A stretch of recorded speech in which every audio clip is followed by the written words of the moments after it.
Day watch shows from your childhood. As an adult. Only to realize how many adult references you never noticed as a kid? I'm about to re-watch Batman Beyond. Yes, it's great I watched Three's Company as a kid, 8 to 9, and never once got that Jack was pretending to be gay. Yay, even freaking cartoon. The creators don't realize how little a child catches. I remember things like He-Man but have no idea what happened. I'd like to see him with the sword and fix everything lol. What professions have the biggest a-holes? Cops. Are you 5 feet 7 inches and have anger issues? Were you cool in high school but nobody wants to talk about that anymore? Do you often scream at minimum wage workers? Did you join the military to kill people? But got stationed in Ohio?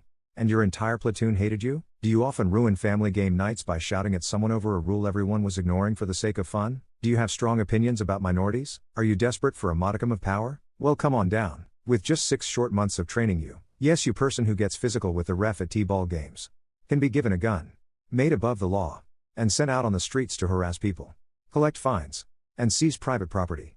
I work in a hospital network. I'm not saying they're all. Many of them are very nice. But the biggest I've ever met in my life were doctors. All the top 20 have been doctors. They get a complex and think they're better than everyone else. They think just because they save lives that they can treat other people like absolute. Especially their coworkers.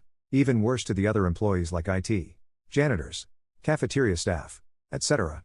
The worst part about it is that they never face any real repercussions because doctors aren't exactly in high supply and they're not exactly doing anything that can get them fired either. Car sales. Prestige/classic car sales are cool.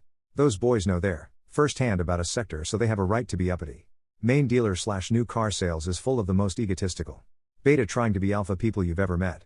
Snakes everywhere I've worked. Not sure if it because the sector always has a serious cocaine problem or what, but the only nice people I met in that never lasted. They think that most of Reddit is just a bunch of sad, angry people with a mob mentality? I think that's how the world is now lol. So I'm pretty limited in what my interaction on Reddit is. I follow a couple hobby pages and a few social channels and that's it. 2. With you. Come on everyone. Let's get up. Absolutely. And isn't that the point of Reddit? Yes, in the default subreddits. I make sure to stay mostly away from those. Yes. The other day, there was a post about the Hiroshima bombing and all the comments were filled with justifying it, saying it had to be done because of Unit 731. I called them out saying 2 things could be bad at once. And some gave me an entire paragraph on why I was wrong and then gave me for not engaging in some dumb argument. I hear this a lot, but I never really see it.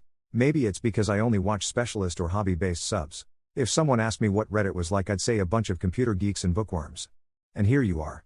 I like Reddit. The ops here are far nicer than Twitter. That's the internet in general. I remember YouTube's early days. I'm finally getting over being held back from saying my opinions because of my anxiety disorder, so I admit that I've been a little confrontational online in the past year.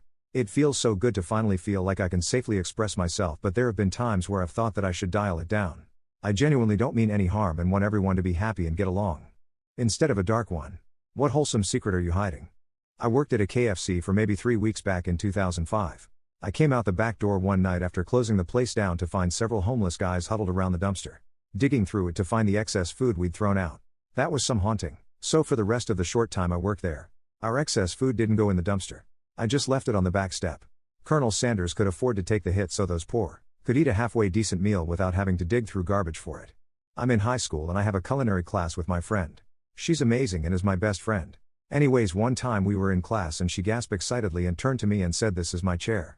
And flipped the top part backwards. She calls any chair that can do that her chair.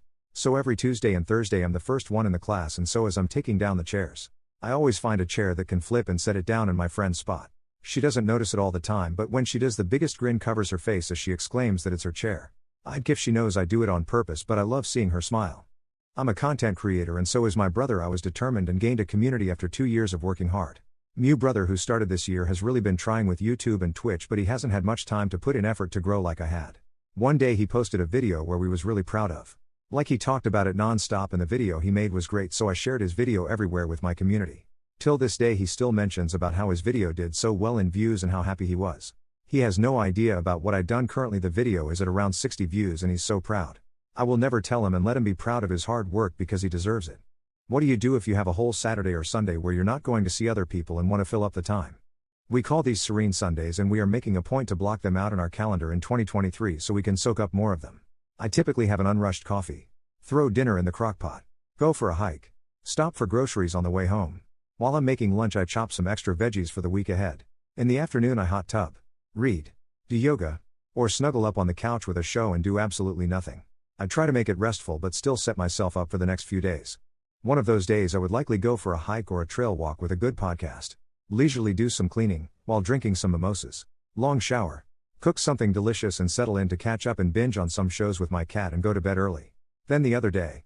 Yoga, I will see other people. But I won't interact with them, and repeat the rest.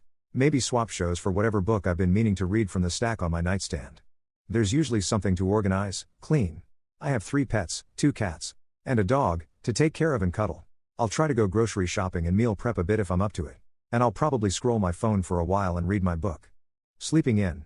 Scrolling through TikTok Reddit, although this is the most time consuming and I should stop. Making coffee and a nice brunch and just relaxing while watching TV. Playing piano. Binging shows. Gaming. Reading. Learning new things. Thinking about life and having an existential crisis, but that's an everyday thing at this point. Going to the gym. Taking an extra long shower.